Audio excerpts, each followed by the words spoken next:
So are you watching some Olympics? Watching the Olympics? I find it really heartwarming when the nations come together peacefully and teammates are working well together. Opponents are even sometimes congratulating and honoring each other and respecting each other. I just feel like it kind of brings out the best in humanity. I love these stories of achievement and accomplishment. Just the best of humanity sometimes, I think, comes forth. And you might have seen a story from earlier in the week of a Brazilian gymnast named Flavia. In warm-up, she injured her face. She fell and injured her face. And then moments later, she gets up on that same apparatus and does her routine and gets a good score. And then she competes the rest of the evening, 3 more events with a black eye and a bandage on her eyebrow. And she helped her team, she helped her country, Brazil, win their first Olympic medal in women's gymnastics. And I'm just so here for this kind of story of strength and resilience and achievement and accomplishment, and also just the hope and the goodwill and the camaraderie. And for me, it almost feels like a new kind of energy coming forth, and not a moment too soon. And to me, it feels like there's kind of a momentum shift, not just with the Olympics, but other news of the world, other things that are happening. And yeah, I want more of this. So this is August, the first week of August, and the theme for this month is prosperity. And I'm kicking off the first week of this series, and then Cynthia James will do next week, and then we'll have Reverend Michael back for the last 2 weeks of August. And I'm just so happy to be able to speak to this. When we talk about prosperity, we mean in all aspects of life. And so I'm going to talk about prosperity from some work of Nathaniel Newby that I helped to bring forth. And in that work, we talk about prosperity as an abundance of possibilities that are considered valuable. We can think of prosperity as an abundance of possibilities that are considered valuable. For example, if everybody here and everybody watching was suddenly given $10,000 in cash, you would have some new possibilities that you didn't have before. Maybe you would pay off some bills.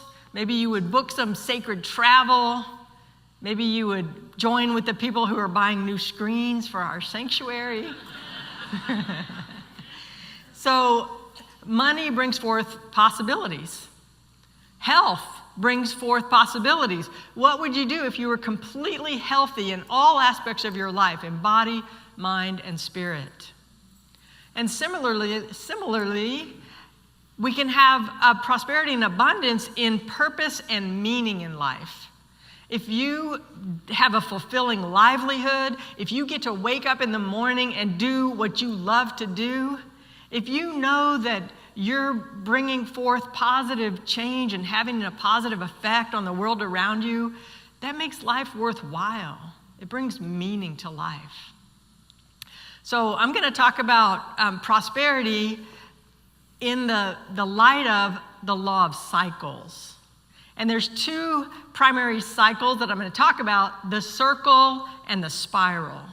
And we'll talk about why this matters and how awareness can improve our lives. So first, the circle as a type of cycle. A circle is a repetitive pattern that brings you back to the beginning. It brings you back to where you started. A circle is a symbol of eternity because there's no beginning and there's no end. A positive aspect of a circle is that it provides stability. You know where you're going. You're going around in the circle. You can even think of the circle as a symbol of protection. You know, when you have those times where you've extended yourself a lot, maybe you're dealing with a lot of change, or maybe you're meeting a lot of new people or having new experiences and new activities, and then what you want to do is just go back to your safe and predictable mode of being, your safe and predictable way of being. And this is why a circle can be a safe space. Rituals are a type of circle. Rituals harken back to the past. For example, in a marriage ceremony, there's elements of marriage ceremonies that have been performed for hundreds, if not thousands of years. And the way we celebrate holidays, we have rituals, things that we do. Maybe we hunt Easter eggs or have a Seder once a year in the Jewish tradition. Here at Unity of Houston, on Christmas Eve, we do our annual candle lighting service. And from one flame, light spreads throughout the sanctuary, illuminating the darkened room. So through rituals, we create community and we create a culture because there's some predictability. It's a foundation that we build on. It's a returning in a cycle. So there's bonding and there's grounding. It can be comforting to return to a familiar pattern. Now, as conscious beings, what happens when we go around in a circle too much for too long? We might get a little bit bored. We might be ready for something new. So do you ever do something out of the ordinary just to see what will happen? You ever just do something unpredictable just because you can? Some of us are more prone to that than others. So to truly thrive and to truly prosper, we need some sparks of creativity and innovation from time to time.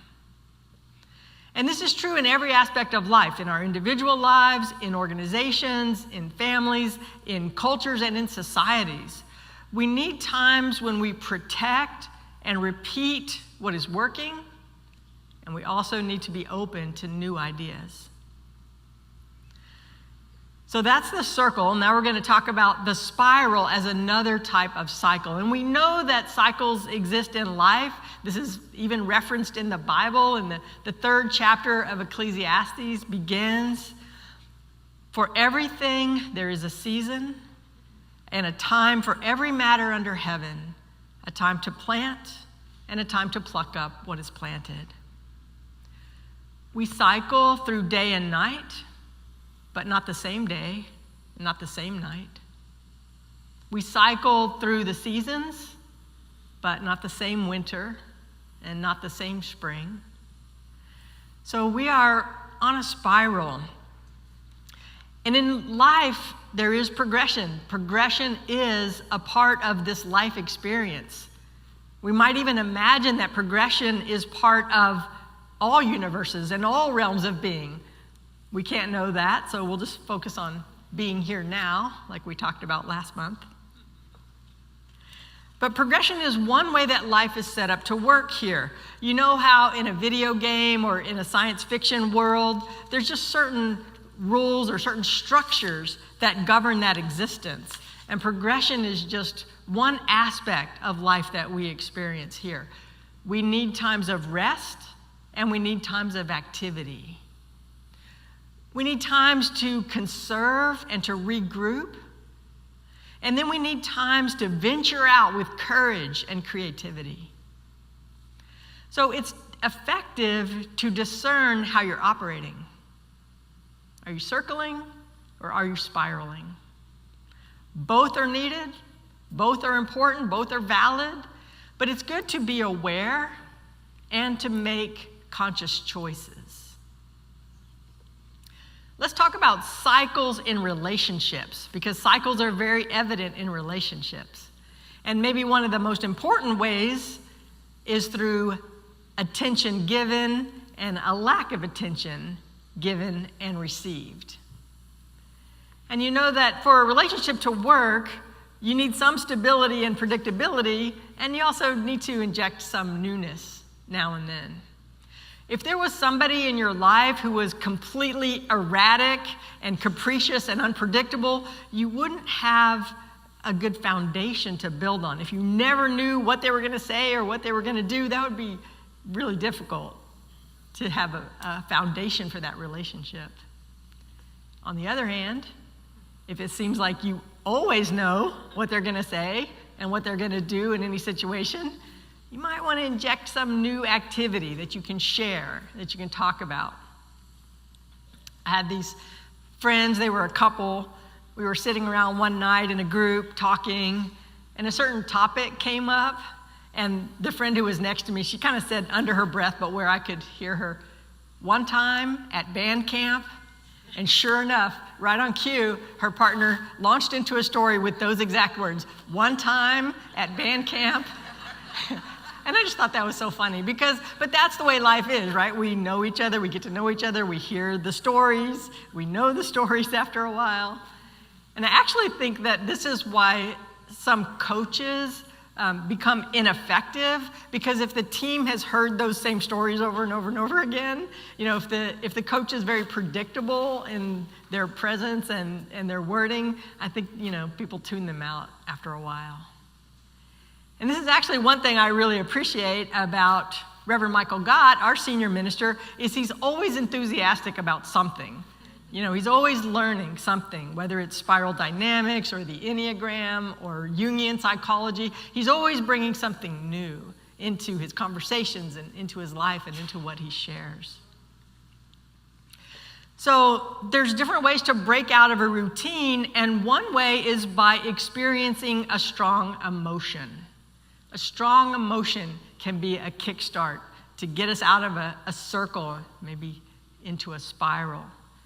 For example, you might travel and experience awe and wonder at some beautiful vista, something you've never seen before. Even just going to a new place can be a spark. You can raise children, you can adopt a pet, you can cook a new type of cuisine. And I've actually seen suffering really bring people together in very deep and effective ways. So life offers an array of possibilities for experiences. As human beings, we're called to progress in consciousness. What do I mean by this? We progress in consciousness by becoming more and more aware of our connection with the divine, with our ability to reveal oneness, with our ability to connect with and bring forth the divine source of all that is in, as, and through our lives. And that is progression in consciousness. And have you noticed that some progression involves really difficult activities and really challenging obstacles? And that's why we have support. That's why we have prayer and coaching and mentoring and groups and pastoral care and all kinds of ways that we can be supported, because we all need that from time to time. So again, a circle is a pattern that repeats without the possibility of advancing to another level.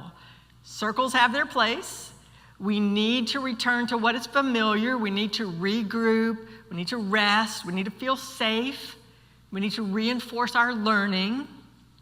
And we need to reinforce our foundation. So again, this is how we train children, how we train the next generation. We bring them up with some rituals and some circles to teach them who we are, to get them part of this culture and this community. We have a saying that we're creatures of habit. Sometimes we do get into patterns that are habit forming, and we can get entrenched into those patterns. We also have a saying, like a bump on a log. That's because bumps on logs are not known for progressing. So when we're not aware of behavioral cycles, we can get caught in them. And then we might find that we're repeating a pattern until we break out of the circle. So we have to sometimes make a conscious choice to do something new, to break out of a circle. Sometimes it might feel like we're forced out of a familiar pattern that we're enjoying or that we like. Have you ever been in a circular conversation where you end up right back where you started? Sometimes arguing is just circling around on the same arguments. If people are just defending their position without listening, then they may not be progressing into problem solving. So when we get tired of repeating circles, we choose a new path. We learn a new skill or we make some type of change.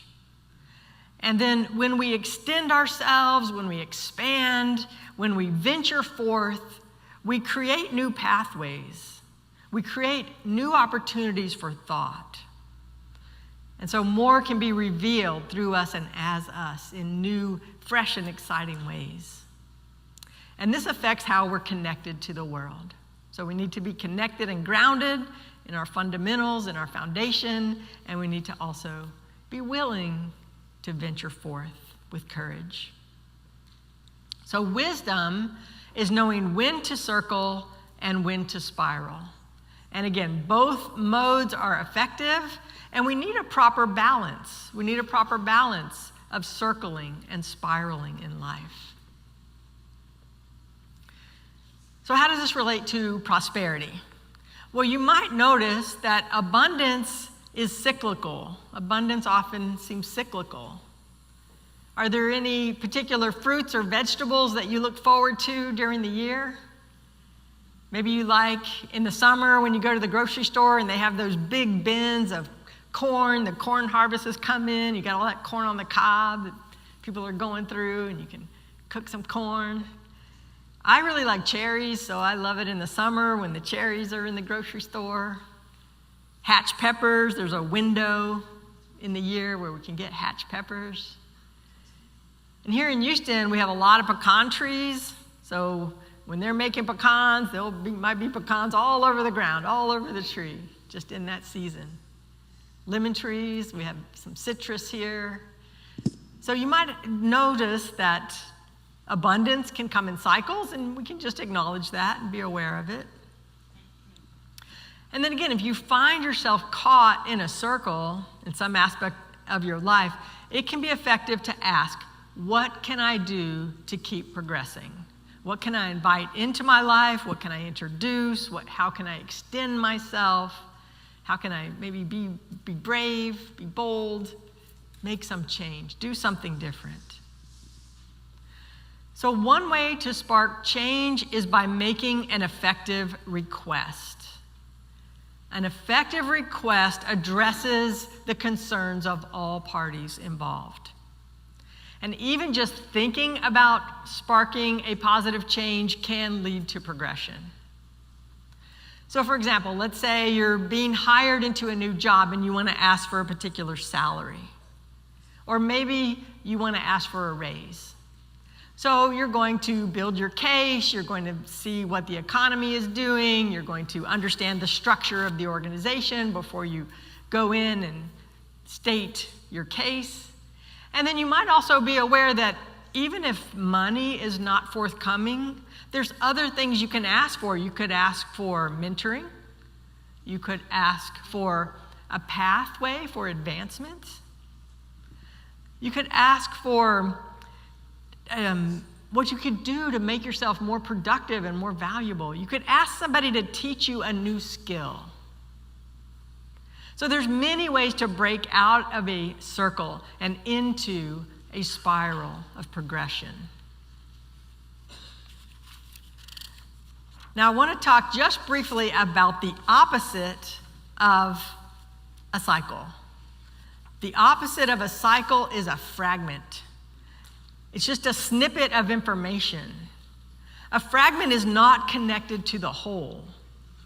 So if somebody's just living in a little fragment, they're not open to other input. They're not open to other sources of information. Prejudice is a form of living in a fragment because it means that somebody is not open to other ideas, to other input. They're just going to go back and forth in that little fragment, that little way of being.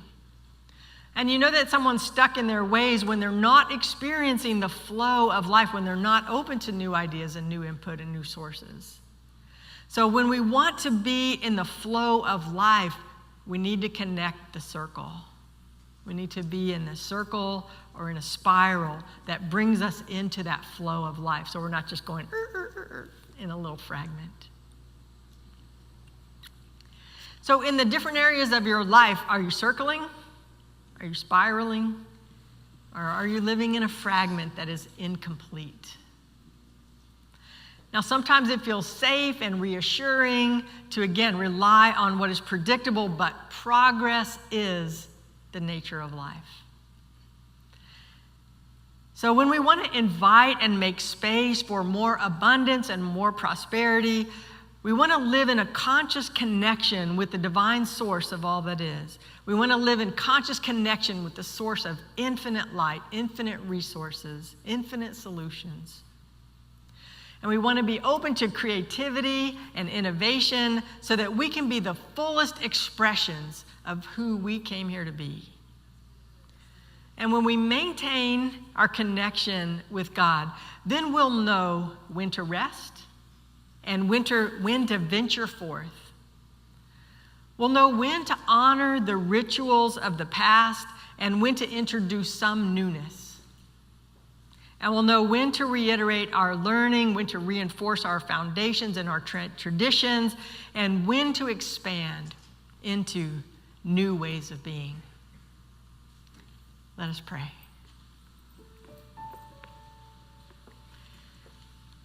So as we feel our presence right here, right now, opening again to the gratitude of what it means to be a human being and all that we get to experience. Gratitude for the delicious foods that we get to eat, the beverages that we get to taste, the nature that surrounds us, the beauty of the trees, the fruits and vegetables that come forth.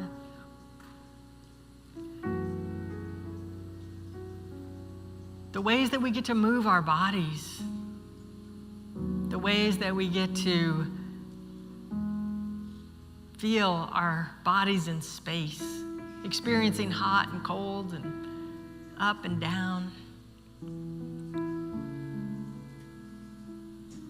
And maybe even finding gratitude for those times, those moments that have been so challenging and so difficult. Maybe those days when we didn't know how we were going to get through that day. And we got up the next morning, we opened our eyes, and we put our feet on the floor, and we kept going. And we found support, and we came home to who we are, and we nurtured that light within. And sometimes that light may feel very weak, just barely flickering. But we can continue to nurture that light and know that we are supported, that we are nurtured and nourished, that when we can't find that light within, others are holding awareness of that light for us. And so we open to what is mine to do? Who did I come here to be? How can I be more of my fullest, most realized, most abundant and prosperous self?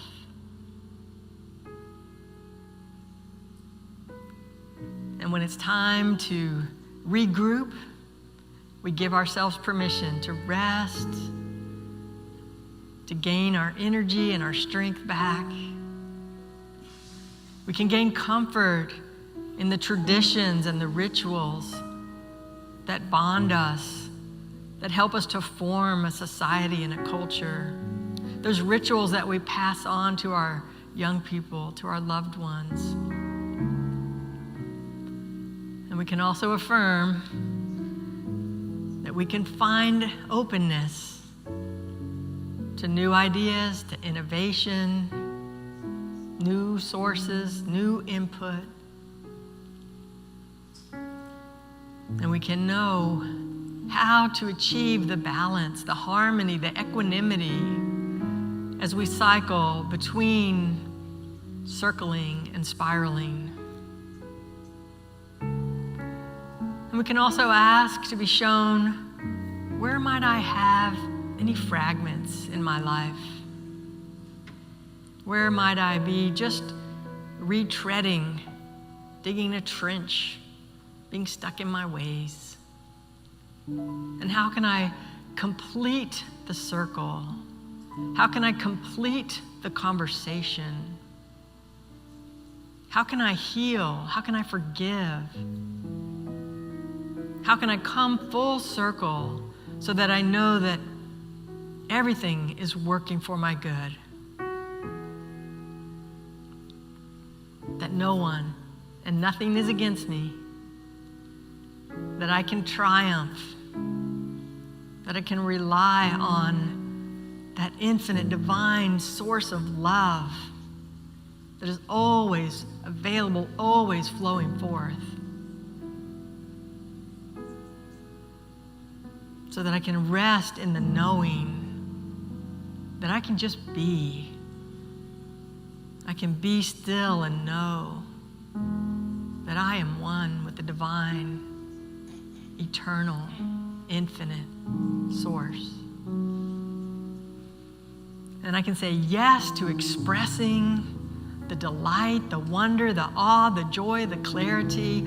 I can say yes to being that full expression, to drawing ever and ever closer to an expanded awareness where it feels like my arms are so big I can reach across the world. And we can commune with other human beings. We can commune with other beings on this wavelength, on this vibration, building on this foundation, declaring that we are awake, aware, alive, willing to progress, willing to grow, willing to expand, knowing that everything we need will come forth when we need it. The resources, the skills, the talent, the guidance, the people, all is available for our greatest good, for our highest expression, for our fullest way of being. We are love and we are light, and so it is. Amen, and you are so loved. Thank you.